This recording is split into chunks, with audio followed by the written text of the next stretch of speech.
Jadi Cuplikan memang PowerPoint ini kerja episode bareng kali terus ini. menerus untuk bilang ke aparat hukum bahwa ini ada loh kebaruan undang-undang, apalagi di undang-undang TPKS yang ngatur hak korban segitu banyaknya kan, bahkan dari awal dia bikin laporan pun ya harus di-provide kebutuhannya psikologisnya seperti apa. Nah itu, ya itu gak jadi hal yang dilakukan oleh si polisi gitu ya, ketika berada kayak ya udah. Makanya kecil banget nih, Dek. Lo bisa tahu restitusi itu di Indonesia, terakhir tuh ya, yang dihitung sama LPSK itu 9 triliun. Yang diterima bener-bener sampai korban itu cuman 190 juta. Bahkan kayak nggak no satu. Selamat datang di PowerPoint.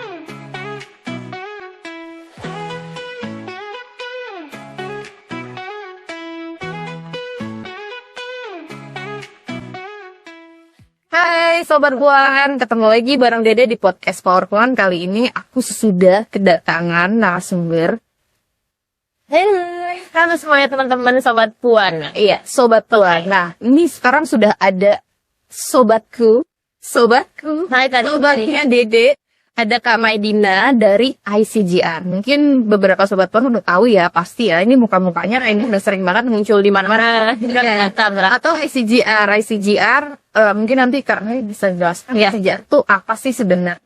Oke, terima kasih Kak Dede. ICGR itu singkatannya kepanjangan bahasa Inggris lah ya, Institute for Implementation Reform. Kita kerja di bidang advokasi, riset dan advokasi kebijakan peradilan pidana. Mungkin kayak serius banget namanya peradilan pidana. Sebenarnya ya berangkat bahwa kita kan bisa jadi korban tindak pidana, ataupun kita juga bisa dituduh melakukan tindak pidana. Nah, ICGR itu mendorong lah biar supaya si peradilan pidana itu sesuai dengan hak asasi manusia. Kalau kita korban, kita ditolak seperti apa. Kalau kita dituduh sebagai pelaku, harusnya tuh negara nggak bisa ngelanggar hak kita tuh apa aja. Jadi ICGR ngejain hal tersebut lah gitu. Jadi sebenarnya kalau di ICGR-nya ada pendampingan juga kan korban? Udah. Jadi sebenarnya ICGR itu nggak ngelakuin pendampingan DG, tapi untuk beberapa kasus nih kita ngelakuin pendampingan strategis, namanya di direksi strategis. Nah terakhir nih ICGR tahun lalu ngedampingin perempuan terpidana mati, karena salah satu isu yang ICGR pegang itu pidana mati. Ya kita dorong bahwa dia bisa dibebasin karena dia nggak punya niat jahat untuk melakukan tindak pidananya. Terus juga ternyata dia melakukan tindak pidananya karena kekerasan berbasis gender lah, bahwa dia punya riwayat kekerasan seksual dari suaminya, kekerasan dalam rumah tangga, dan kita ngelihat dia harusnya nggak hukum paling tinggi untuk pidana mati. Tapi hari-hari kita nggak terlalu ngedampingin kasus, tapi ada beberapa litigasi strategis yang kita lakukan. Oke. Wow, menarik sekali ya. Pekerjaannya serius banget ya Kak ya? Serius, tapi semoga kita bisa ngomongin dengan santai ya Bun. Oke. Biar ini tuh nggak jadi isu yang tabu, ya menakutkan lagi gitu ya. Nah, ngomongin soal kekerasan seksual nih, kalau dari kacamatanya Medina, lo ICGR ini sebenarnya situasi kekerasan seksual saat itu di Indonesia seperti apa sih? Ya, kalau kita lihat situasi kekerasan seksual di Indonesia kan sebenarnya ini bisa dilihat dalam dua kacamata sih. Apakah memprihatinkan, tapi satu sisi mungkin awareness tentang kekerasan seksual juga meningkat. Jadi kalau di bahasan hukum pidana tuh nih, peningkatan kasus tuh nggak serta-merta menandakan kasusnya lagi banyak atau bisa situasi darurat, tapi bisa jadi adalah soal awareness. Dan awareness itu kan memang terakhir bertumbuh banget karena kita punya undang-undang TPKS sebagai. Tapi di satu sisi kita juga harus sadar gitu bahwa itu sama dengan juga mungkin kesadaran kita sama dengan juga dengan peningkatan kasus. Nah kalau kita lihat kan memang survei pengalaman hidup perempuan tuh kekerasan seksual tuh dekat banget sama kita gitu. Dimana survei terakhirnya 2024, 1 dari 4 perempuan di Indonesia itu pernah mengalami kekerasan seksual. Pasti kalau kita ngomongin sama catcalling perempuan, sederhana catcalling, siapa sih nggak pernah di catcalling seumur hidupnya gitu kan. Terus juga kalau untuk anak, 1 dari 2 orang anak di Indonesia juga pernah ngalamin kekerasan. Itu jadi survei itu. Jadi sebenarnya memang ini kekerasan seksual, kekerasan in general memang sangat dekat dengan kita. Dan kerja-kerja ICGR yang aku lakuin tuh ngelihat ini dalam kacamata aparat penegak hukumnya, respon sistem ini tuh harus kayak gimana terhadap korban. Oke. Jadi setelah adanya undang-undang TPKS nih, seperti apa sih situasinya gitu loh? Apakah sebenarnya kita mungkin ya asumsinya adalah Sobat Puan, mungkin aku juga belum tahu nih. Kasus-kasus itu berarti sudah undang-undang TPKS itu sudah berlaku ya, sudah bisa digunakan. Nah, sebenarnya salah satu yang gue cukup merinding gitu ya ketika undang-undang TPKS disahkan tuh sebenarnya akhirnya kita punya ketentuan hukum yang mengakomodir bentuk kekerasan seksual. Jadi sebelum undang-undang TPK disahin tahun 2022 nih, secara sistem hukum kita nggak kenal sebenarnya apa yang dimaksud dengan kekerasan seksual. Yang dikenal tuh tindak pidana kejahatan terhadap kesusilaan. Nggak jelas kan jalan tuh apa, kayak moral banget lah. Nah, tapi kemudian dengan undang-undang TPK itu dikenal kekerasan seksual. Nah, salah satu yang paling groundbreaking menurut gue yaitu soal pelecehan seksual non fisik itu diperkenalkan. Jadi catcalling tuh bisa diganjar dengan pidana ya. Dan itu emang akhirnya berdampak pada awareness publik banget. Nah, tapi memang mungkin kalau kita familiar sama ada gium gitu bahwa hukumnya suka ketinggalan. Nah, ternyata itu emang kejadian gitu. Oh, di penerapannya sekalipun udah disahin tahun 2022, tapi tindak-tindak kesusilaan, terus perspektif aparatnya pun juga masih bermasalah. Dimana akhirnya ya sederhana deh, kan undang-undang TPK memperkenalkan definisi ketiadaan konsen tuh berdasarkan situasi relasi kuasa. Ya, tapi soal relasi kuasa aparat hukum juga nggak paham. Jadi dalam datanya gitu nggak terlalu banyak sebenarnya kasus-kasus sekarang ia menggunakan undang-undang TPKS, karena undang-undang yang lalu KUHP masih digunakan. Awareness soal penggunaan undang-undang TPKS itu masih adalah hal yang kita advokasikan bersama. Lagi juga aturan turunannya masih baru. Sekarang nih baru lengkap tinggal satu. Sebelumnya kan memang masih belum ada. Jadi memang ini kerja bareng terus menerus untuk bilang ke aparat hukum bahwa ini ada loh kebaruan undang-undang. Apalagi di undang-undang TPKS yang ngatur hak korban segitu banyaknya kan. Bahkan dari awal dia bikin laporan tuh ya harus di-provide kebutuhannya psikologisnya seperti apa. Nah itu gak jadi hal yang dilakukan oleh si polisi gitu ya ketika berhadapan dengan korban. Nah itu juga tuh yang ada di dalam undang-undang TPKS ya, itu sebetulnya apa saja sih yang bisa diakses ya sama korban. Kalau tadi bilang ada dari awal bantuan psikologis, selain bantuan mungkin kita nggak tahu juga nih maksudnya di dalam undang-undang TPKS itu apa aja yang bisa diakses sama korban. Jadi kalau di bahasan CJR tuh ada 3 bentuk hak gitu ya. Pertama terkait dengan hak proseduralnya, jadi secara prosedur itu dia harus dapat hak apa aja. Terus kemudian yang kedua tuh yang sifatnya layanan, itu namanya perlindungan. Jadi misalnya kayak dia harus ditempatkan di tempat tertentu, harus ada layanan yang diberikan gitu, harus emang di-provide kayak layanan kesehatan. Misalnya aborsi nggak ditulis di undang-undang TPKS, tapi kayak misalnya dia harus layanan kesehatan, berarti diidentifikasikan misalnya kalau kekerasan seksual, perkosaan gitu, dan kontrasepsi darurat. Nah itu sebagai hak perlindungan gitu, yang sifatnya layanan. Lalu kemudian yang ketiga itu pemulihan. Nah ini buat ke depannya. Nah salah satu rezim pemulihan itu soal ganti kerugian yang namanya sebenarnya dengan restitusi. Tapi itu sebenarnya konsepnya ganti kerugian lah. Jadi korban kekerasan seksual itu bisa mengekspresikan gitu ya, dia rugi berapa gitu ya. Jadi restitusi itu kayak kehilangan biaya, itu bisa dihitung kehilangan pekerjaan, biaya yang sudah dikeluarkan, terus juga ya dana-dana lain yang bisa dihitung secara imaterial kalau dia akan kehilangan sejumlah uang tertentu, dan itu bisa diberikan kepada korban lewat mekanisme restitusi. Jadi restitusi macam ganti rugi ya. Dan untuk mencapai itu biasanya itu dilihat dari putusannya kah, atau sebenarnya itu bisa korban itu punya maksudnya tuh kayak korban tuh bisa mengajukan itu gitu. Sebenarnya ini catatan banget sih di implementasi. Jadi sebenarnya sebelum undang-undang TPKS dibentuk pun kita udah kenal mekanisme ganti kerugian. Jadi kalau kita jadi korban tindak pidana, terus kita punya kerugian karena tindak pidana itu, sebenarnya kita bisa ngomong ke sidangnya, bisa ngomong ke jaksanya kan. Karena kan korban kalau di peradilan pidana diwakilin sama jaksa. Nah kita bisa ngomong nih di sidangnya, kita dipanggil sama pengadilan, terus datang ke sidang buat pembuktian kasus, menjadi keterangan, terus bilang, oh Pak Hakim saya punya kerugian. Nah harusnya ketika dia korban yang ngomong saya punya kerugian itu masuk ke dalam tuntutan. Itu sebelum undang-undang TPK sudah ada. Tapi memang awareness-nya minimal. Karena kan ya itu beban tambahan sih buat ABH. Ngapain gue nanyain kerugian korban, yang penting gue ngebuktiin aja si pelakunya, atau gue bakal hubungan langsung kan sama korban kalau jaksa bilang. Nah tapi dengan undang-undang TPKS salah satu kebaruannya di pasal undang-undang TPKS itu dibilang bahwa perlindungan soal restitusi itu wajib. Jadi aparat penegak hukum tuh harus tanya kerugiannya korban apa, dan harus bantu korban untuk tahu kerugiannya. Dia harus memberitahukan, korban kamu punya hak untuk dapat kerugian loh. Itu bagian dari kewajiban yang dibebankan aparat penegak hukum. Nah, harusnya nih sekarang dengan undang-undang TPKS si korbannya tuh udah dikasih tahu kalau dia lapor, terus dia ceritain kasusnya, terus pembuktian kasusnya. Harusnya si polisinya udah bilang kamu nggak mau ngajuin restitusi, dan dia harus bantu kalau untuk ngitung-ngitungin kerugian itu. Jadi salah satu pembaruan di undang-undang investigasi yang harusnya itu beneran jadi kewajiban PH. Ya, dan itu idealnya memang demikian gitu kan. Tapi kan mungkin situasinya ya kalau di korban itu kan kebanyakan korban tuh justru pengen cepat-cepat selesai kasusnya tanpa dia ingin mengajukan ganti rugi gitu atau proses-proses yang Nah, kalau nggak salah ICGR tuh punya penelitian ya. Ya, betul. Soal dana bantuan korban. Nah ini dalamnya tuh apa sih? Mungkin dari hasil penelitian ICGR soal Ban. Gue ceritain dari awal dulu kali ya, si dana bantuan korban. Karena tadi lo ngeres soal ini deh, soal soal korban tuh nggak mau proses kasusnya karena berhadapan dengan aparat penegak hukum kan males. Tapi itu nggak ada mekanisme itu di Indonesia. Jadi sebenarnya waktu ICJR mengadvokasikan dana bantuan korban, gambaran di sana tuh kayak nggak usah disampaikan. Jadi even korban cuma lapor pelayanan, which is di undang-undang TPS boleh kan, cuma lapor pelayanan, korban nggak mau proses tuh nggak apa-apa.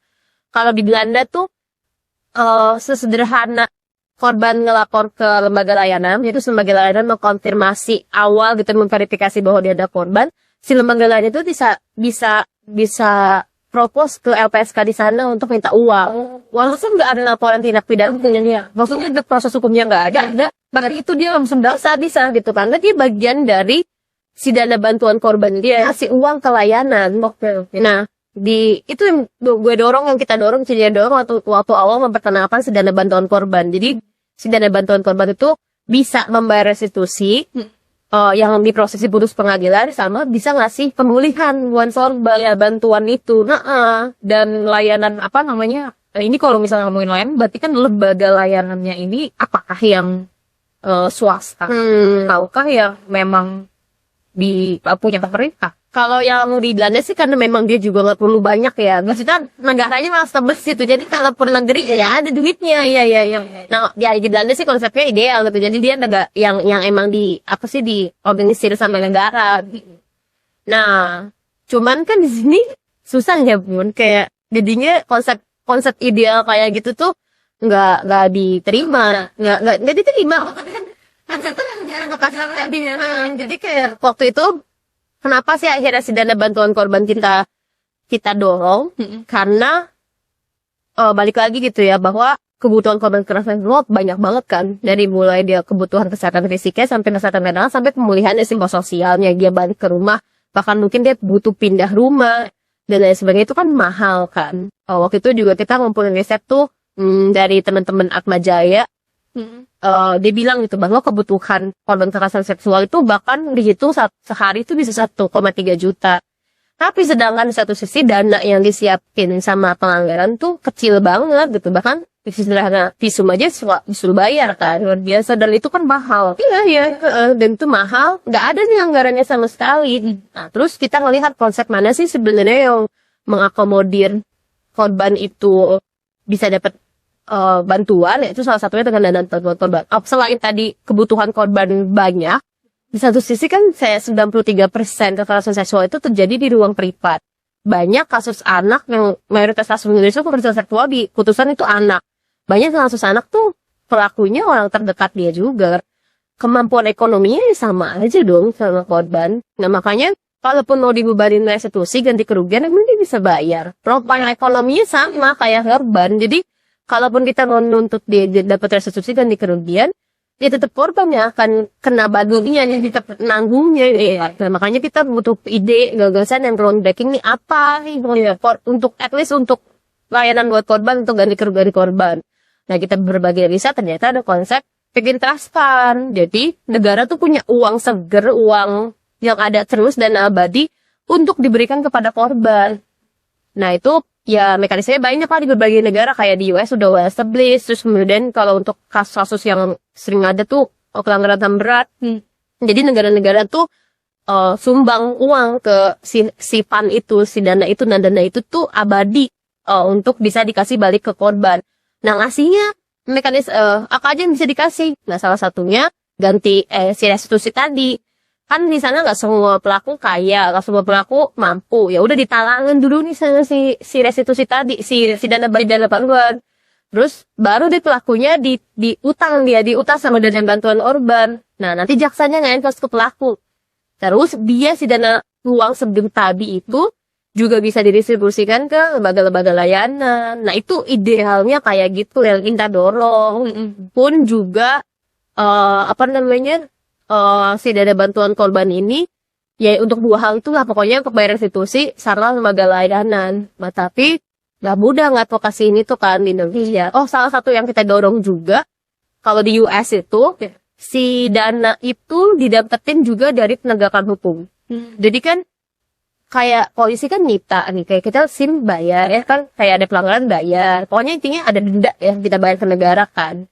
Nah, harusnya tuh kalau berkaitan dengan tindak pidana, uang ini kumpulin sama negara tuh bisa nyumbang nih buat nyumbang ke dana bantuan, ada uangnya tuh. Dia ada uang kan, dia punya uang ya sih ya kan. Cuman dari uang itu berapa persen yang mau dikasih ke korban. Nah, kalau di US tuh kayak dia nggak ada persenannya, tapi bisa tahu nih warga saldo si dana bantuan korban tuh berapa, dan dari penegakan hukum tuh berapa dikasih ke. Jadi tahun ini jaksa ngasih uang ke dana bantuan korban berapa. Kayak gitu, itu kan ideal banget ya dunia yang parah banget ya. Dan kayak kita bayar pajak, nggak apa-apa, bayar pajak gue bayar gede-gede karena ada korban yang gue bantu dari duit gue. Itu kan ditanggung juga di mana nih duitnya, ada berapa nih yang gitu pada gitu kan. Nah, itulah konsep-konsep yang seideal itulah kita kasihkan, bahwa negara punya dana bantuan korban bisa ngasih ke bayar restitusi dan layanan, dan sumbernya salah satunya dari penegakan hukum yang bisa bantuan ke korban. Tapi nggak berhasil. Yang berhasil akhirnya di pasal 35 Undang-Undang TPKS cuman buat nalangin restitusi. Bukan nalangin, bahkan restitusi kurang bayar. Jadi restitusi ini misalnya diputus 100 juta.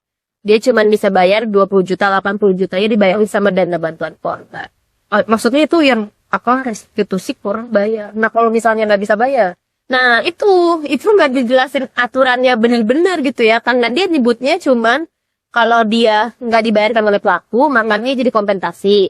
Kompensasi itu ditanggung sama negara, yaitu lewat dana bantuan korban. Nah, tapi instrumen apa yang harus dilakukan untuk pelaku membayar itu belum ada, belum diatur. Sampai dengan turun-turunannya itu yang kita dorong, harusnya dari awal tuh si penyidik bisa nilai nih orang punya uang nggak. Kalau punya uang ya dirampas dong, disita dong ya, untuk bayar kerugian. Terus nanti kalaupun putusan pengadilan yang mutus, nggak cuma restitusi doang, tapi dia nyebut berapa yang bisa dibayar sekarang, terus mekanisme kayak installmentnya kayak berapa gitu dia bayar. Kalau nggak bisa bayar, baru dana bantuan korban yang turun. Dia, tapi itu nggak sedetail itu diatur.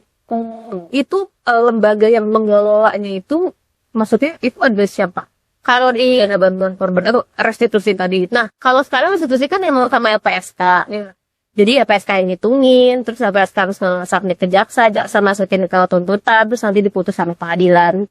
Nah, yang ngebayarin sekarang kan masih pelaku ya. Jadi kalau sekarang nih, kalau pelakunya nggak mampu, ya udah nggak diapa-apain gitu, kayak udah. Makanya kecil banget nih, Dek. Lo bisa tahu restitusi itu di Indonesia terakhir tuh ya, yang dihitung sama LPSK itu 9 triliun.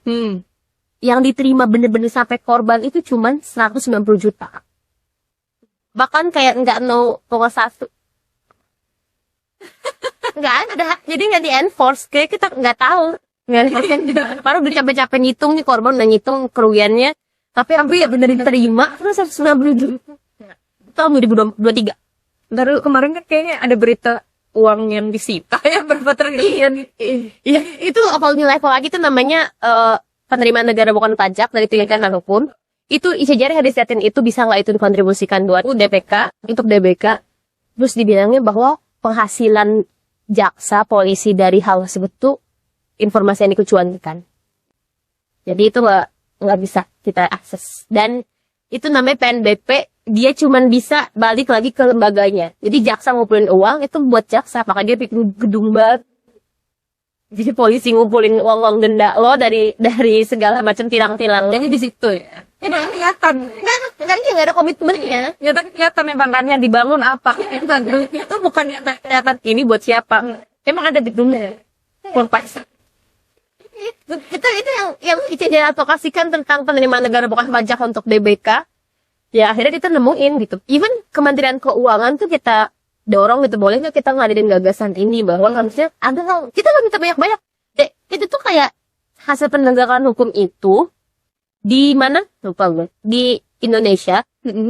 Itu tuh kalau di total dari kejaksaan, kepolisian, KPK di tahun 2023 tuh 9 triliun. Nah, kalau kita lihatin kebutuhan pembayaran restitusi di tahun 2023 tuh cuma 218 miliar.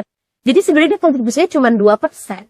Kalau mau komitmen 10% juga udah banyak banget buat korban. Tapi mau? Enggak. Emang nggak mau aja sih. Ya, langsung pada nanya, mau aja sih yang dengerin punya uang gini uang.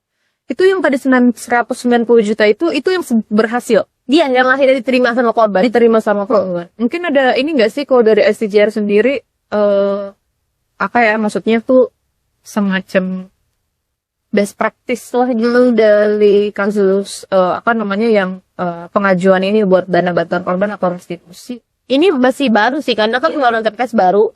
Terus juga TP dana bantuan korbannya tuh baru bulan lalu. Kita belum nemuin banget best practice yang dibayarkan langsung dengan dari bantuan korban. Tapi terakhir kita nemuin putusan yang disebut lah bahwa kalau restitusi nggak dibayarkan dengan si dana bantuan korban. Tapi prakteknya apakah ada nih uang dari dana bantuan korban itu keluar itu belum. Kita belum nemuin. Ini baru banget sebelum baru konsep. Karena kan restitusinya sudah bermasalah, terus kita menghadirkan dana bantuan korban sebagai solusi buat restitusi. Tapi kan yang mengelola si dana bantuan korban kan LPSK nih kan. Apakah ada nih pelanggaran awal diberikan kepada LPSK? Nah, harusnya itu masuk sih. Sebenarnya ya sih, kalau misalnya kita dengar juga ya, maksudnya dari internalnya, dari pengalaman YKP ya, kalau kita pendampingan ke daerah-daerah itu, maksudnya nggak daerah juga, bahkan di kota, bahkan juga di kota gitu kan, untuk mereka melaporkan kasusnya aja tuh kan mereka butuh biaya. Iya, temennya ekonomi rendah itu kan mereka harus ditemenin. Apalagi kalau kasusnya tuh anak, nggak mungkin anak ujuk-ujuk datang ke lembaga layanan sendiri, pasti ditemenin gitu kan. Belum lagi nunggu lama. Apalagi kalau lapornya tuh ke lembaga layanannya yang memang misalnya tuh antai banget dalam alasan dan ya itu aja sebenarnya kan butuh uang. Secara hukum pidana tuh harusnya kalau kita korban yang dipanggil sama jaksa atau dipanggil sama polisi bisa dibayar, transport kan diganti harusnya secara ideal. Tapi kan nggak pernah ada ya kasus yang bayar dari bayar. Penggantian transport kalau di airport yang sekarang nih di pemacaran sekarang berusaha diakomodir bahwa semua penegakan hukum itu ditanggung oleh negara. Ada lah anggaran penggantian transport tapi kan nggak pernah uang. Ya gimana kan belum lapor orang, ya belum dia pas dia ngelaporin kasusnya dia nggak punya uang. Ya emang negara mau ganti. Iya sih, gimana ya guys. Ya padahal duitnya ada, dan itu kenapa kesulitan banget. Kayak proses undang-undang TPK saja tuh lamanya minta ampun. Dan PP-nya juga kan belum semuanya. Iya. Nah, kalau ngomong-ngomong tadi soal ini nih, dari hasil penelitian nih, maksudnya kan ada rekomendasi ya, dari penelitian ICJR sendiri soal dana bantuan korban tuh rekomendasinya tuh apa aja. Dan apakah penelitian ini tuh udah diserahkan dong, misalnya pihak mana? Nah, iya, yang kita advokasikan itu memang cukup holistik sih. Jadi, cara pandang aparat ngelihat korban kan gitu bermasalah. Iya. Jadi, korban tuh nggak dilihat sebagai pihak yang lo harus dengar concernnya, termasuk concern sesimpel kerugiannya. Nah kita tuh mau dorong bahkan, dan ini nggak cuma di undang-undang TPKS sebenarnya intervensinya. CJR kan memang bahas peradilan pidana. Salah satu yang paling kita advokasikan tuh kita ke undang-undang hukum acara pidana. Jadi kayak kelakuan aparat tuh diatur di hukum acara pidana. Nah salah satunya yang kita dorong tuh soal korban. Harusnya tuh ketika nanyain kerugian korban tuh udah jadi default yang nggak hukum. Jadi dia udah selain dia nanya kasusnya kayak gimana, dia nanya dari situ ada kerugian nggak? Kerugian kamu ada bisa di restitusi ini, bisa minta ganti kerugian. Nah harusnya tuh aparat tuh udah punya awareness soal itu. Itu yang pertama kita dorong. Nah yang kedua awareness soal aparat. Jadi nggak awareness sih, bahkan kita mau ngomongnya tuh ada klausul yang kewajiban gitu Pak, si polisi ngelihat kerugian korban. Nah terus dari situ harus diimbangikan dengan, karena ganti kerugian ini kan sifatnya keperdataan ya, harusnya dia dibayarkan sama pelaku nih. Nah harusnya dengan demikian si APH atau hukum juga ngelihat kemampuan finansial pelaku tuh kayak gimana. Sama ini kan nggak dilakukan gitu. Dia bilangnya oh dia nggak bisa bayar, ya buktiin aja kalau dia nggak bisa bayar pun juga telusuri lah asetnya. Nah itu kita juga dorong di hukum acara pidana. Jadi kalau di hukum pidana tuh yang bisa disita saat ini tuh masih barang yang berkaitan dengan tindak pidana, kayak pisaunya apa segala macam. Kita ngedorong manusia itu juga bisa haknya untuk bayar restitusi gitu. Bayar restitusi itu masih kita kasihkan di kitab undang-undang hukum acara pidananya. Termasuk juga menyita, harusnya ada penyitaan soal itu, dan perampasannya untuk bayar kemudian buat korban itu uangnya di kitab undang-undang hukum acara pidana. Nah kalau itu udah bahas tadi sebenarnya akhirnya dana bantuan korban kan bener-bener yang cuma gak bisa bayar doang kan. Jelas nih hitung-hitungannya kayak gimana. Nah tapi sekarang di hukum acaranya masih minim di satu sisi.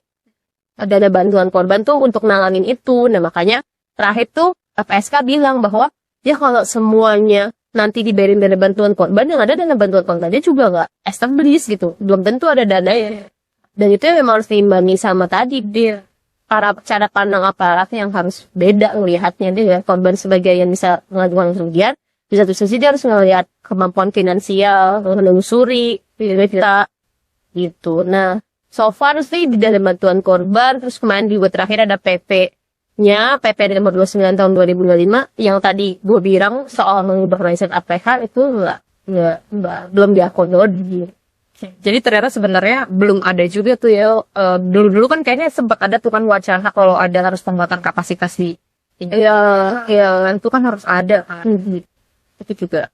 Harusnya sih ya, maksudnya harusnya dengan undang-undang TPS ada lah awareness soal, karena restitusi kan wajib ya. Mungkin dia finance lah kalau gue mau mengefektifkan restitusi nih, ya udah gue tanya nih pelakunya bisa apa enggak. Kalau nggak bisa, ya udah gue minta bantuan korban. Harusnya ya dia ngeliat. Polisi ngasih undang-undang TPKS ya, tapi ya itu perannya kita kali ya, bener-bener ayo polisi tolong baca undang-undang TPKS. Semuanya ya sebenarnya hak ini ya jasa. Ya. Polisinya juga nggak cuma polisi ini, tapi udah sampai ke tingkat pos. Pertama kali interaksi dengan korban, cuma UPP. Dan UPP-nya mungkin bisa ngeberantemin polisi gitu kan, tapi ya, itu harusnya ya udah. Itu kan idealnya. Masih jadi harusnya. Berarti tadi jadi penelitiannya ICGN belum tadi disampaikan ke LPS. Kak. Jadi udah ada follow up-nya. Follow up-nya ya itu tadi sih. Jadi sebenarnya penelitian ICGN itu spesifik banget. Kita langsung membidik penerimaan negara bukan pajak dari penegakan hukum bisa berkontribusi sama DBK. Akhirnya temuannya ada tadi itu kebijakan penegakan hukum. Uang dari penegakan hukum tuh cuma boleh dibalikin ke yang ngumpulin. Nah, kita udah ngomong sama LPSK, juga udah libatin Bappenas, sama libatin Kementerian Keuangan, tapi Kementerian Keuangan sih sebenarnya karena itu diatur di peraturan Menteri Keuangan. Dia bilang kayak itu mengusik tatanan politik, kan itu kan aparat penegak hukum ya, kayak polisi, jaksa, serem lah mereka, dan kalau kenapa-napa nanti disanda penegakan hukum dan lain sebagainya. Jadi secara politik Kementerian Keuangan bilang itu sulit untuk dilakukan karena udah well established lah kalau jaksa polisi ngambil duit dari kita nih dari penegakan hukum ya berarti buat mereka kan mereka yang ngumpulin. Jadi harusnya memang high level kali ya kita ke presiden langsung presiden kayak gua mau uang lo dari penegakan hukum itu balik ke korban berapa persen itu harus Balasnya lagi nyerah kita mana gue aja jadi presiden ini akhirnya karena saya ternyata seru juga ngobrolin keseriusan ini tapi benar urusan korban ini bukan hal yang bercanda, harus diseriusin karena ini bukan sepele gitu kayak dianggapnya kayak ini cuma apa sih urusan apa gitu, tapi ini yang memang harus ditangani dan kita awasi juga secara serius gitu kan. Memang tadi kalau kata Mei bilang yang harus berjalan memang yang tadi ya soal penyitaan asetnya dulu, mendorong buat pelaku ini loh yang dilihat yang di screening gitu, yang dia harus bisa mengembalikan atau membayar kerugian. Kalau masalahnya NCJR juga sebenarnya kemarin bukan cuma soal penelitian doang ya, tapi juga ada produksi film, bener ya? Iya betul. Ya itu soal dana bantuan. Mungkin Medina boleh deh nge-share atau mempromosikan nih apa sih isi film yang dibuat sama ICJR. Ya, thank you deh. Nah ini sebenarnya kerennya peneliti ICJR. Jadi aku kita bukan saya tim penelitian dan kita kasih kredit ke Mbak Ajeng, Asri, Audrey yang menuliskan risetnya dengan sangat oke dan teman-temannya oke. Dan karena ini berkaitan dengan hajat hidup orang banyak kita semua, akhirnya ICJR juga punya ide waktu itu untuk membahasakan hal ini dengan yang lebih gampang dicerna oleh masyarakat. Nah, akhirnya kita peneliti ICJR salah satunya namanya Audrey, dia ternyata big filmmaker dan dia directornya adalah peneliti ICJR gitu. Jadi ini keren abis ya. Karena nanti Audrey di podcast karena direkturnya adalah dia, akhirnya kita bikin film soal judulnya Hidup Lagi Kembali yang meng-capture kebutuhan dana bantuan korban, dan harusnya dana bantuan korban itu bisa advance sampai dengan mengambil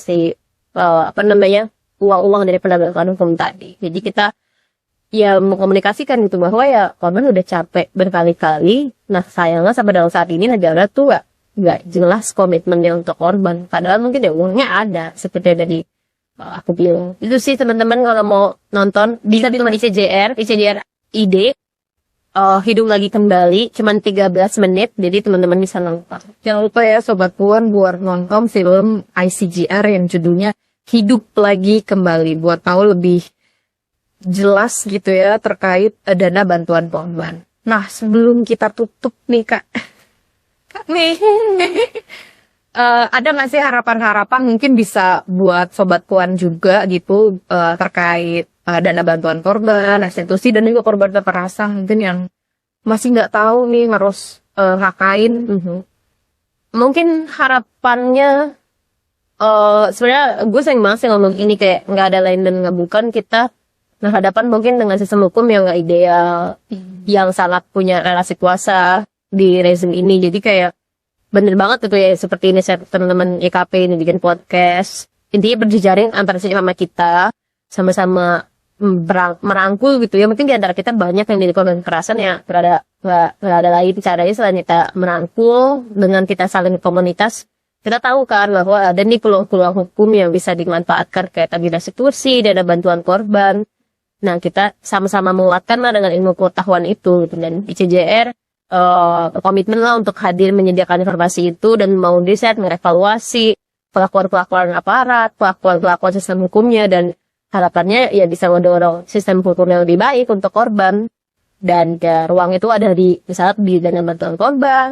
Terus nanti juga yang tadi gue bilang ICJR juga lagi mengadvokasikan revisi kitab undang-undang hukum acara pidana, itu juga mengatur soal hak korban. Nah mungkin teman-teman juga bisa mengawal itu. Sukses ya.